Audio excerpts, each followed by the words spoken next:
In this morning's Business Insight, a Cincinnati-based branding conference that was recognized by Forbes is less than a month away.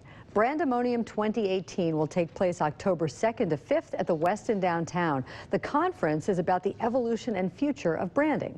It will focus on 5 tracks: omni-channel and retail, data and technology, content and design, brand activations, and experiential marketing and strategy. And joining us to talk about Brandemonium this morning is Bill Donabedian, co-founder of the event. He is with Business Courier editor Rob Dahlmeyer in the studio. Gentlemen. Thanks, Peg. Bill, thanks so much for being here. Thanks for having me. I know you're busy. This with Brandemonium coming up next month. Cincinnati is always seen as nationally as a pretty strong branding town, Procter & Gamble, and that Procter has spun off a lot of companies that just focus on branding. But do most CEOs in town, do you feel like they understand the power of branding, or do maybe they have a little ways to go? Well, I think a lot of people in business are kind of missing the point with brand. They think that that's just something the chief marketing officer is supposed to deal with. But a great brand finds its way, through the entire organization. So whether you're, HR department, how they're onboarding people, to how the guy on the dock is, how he's dressed and how he interacts with people, all those things kind of reflect what your brand is. And you need to find a way to be consistent throughout your organization. So truly understanding what brand is and what a powerful force it can be in helping your company succeed, I think a lot of people still haven't realized that, and it's really a huge asset that a lot of companies aren't leveraging. And does it have to start from the top?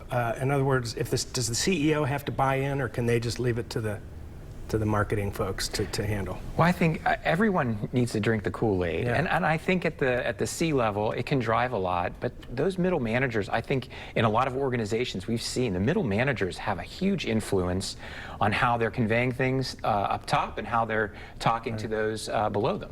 So everyone in the organization can really take ownership of brand, and I think that's an important thing for everyone to realize, that it's a sense of empowerment to know that you can do something in your company that really means something. You've got a great list of speakers. Anything counterintuitive that you're expecting to hear from anybody this year that maybe if we're in the audience that we're going to be a little surprised to hear about branding? Yeah, I think Scott Galloway from L2, a lot of his stuff runs counter to what a lot of people believe. And he just recently talked about how brands might be becoming obsolete because of Alexa. When people are saying, I need X, Y, or Z, if they're not mentioning the brand, Amazon's going to serve up the brand that they choose. Maybe it's their own product.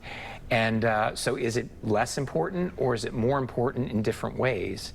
And I think with a lot of the speakers that you're going to see, they're going to challenge some of those beliefs, or they're going to say the way you used to do things is not going to be sufficient. So for people that don't know, this is a pretty powerhouse lineup you've got. Not a lot of business conferences in Cincinnati of this size. Who are some of the folks, who are some of the companies that are going to be involved?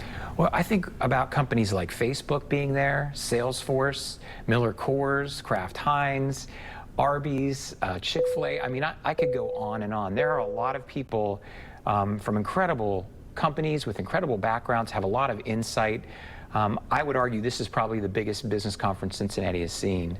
And we were a little worried after last year, could we come back with the same? Yeah, and I think we have. I think, and we've really refined the event. So for those who came last year who thought, gosh, I would like to have had a little more amenities, I would have liked to have had a little more time for networking, I think we've addressed all of those things. So it's a jam-packed conference, and I think it doesn't matter really what you do in your company. I think there's a lot to learn and a lot to bring with you when you come back to work next week. So I got one more question for you. If you've got a staff of people in marketing and you've got a big organization, then yeah, sure, let's talk about branding. What if you're just by yourself? What if you're on your own, just running a single person company, or maybe a couple people? How can you make sure that you're sort of infected with branding? How do you do that? I think once people truly understand what a brand is, and they might not think it's important or that it's something that's going to require too much money and effort, it really comes from within, especially if you're a small business owner. Yeah. Usually that owner's personality is what comes through. And actually one of our keynotes Kerry Smith from Big Ass Fans. Yeah. He's there and he's talking about when you meet him, and he's a little saucy, you know, and his personality, that's exactly why he named his company that.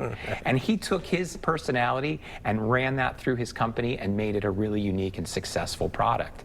So it's really important for you to understand that it's not about big marketing budgets, it's not about any of that stuff. It's really about finding a way to help differentiate your company and your product from others, and it's that personality that comes through. It's the way somebody can identify you and say, hey, I want to do business with this company. Well, I'm looking forward to it. You know, you are a great events man, so I'm sure this is going to be a dynamite event next month. Thanks for being here. Thanks for having me.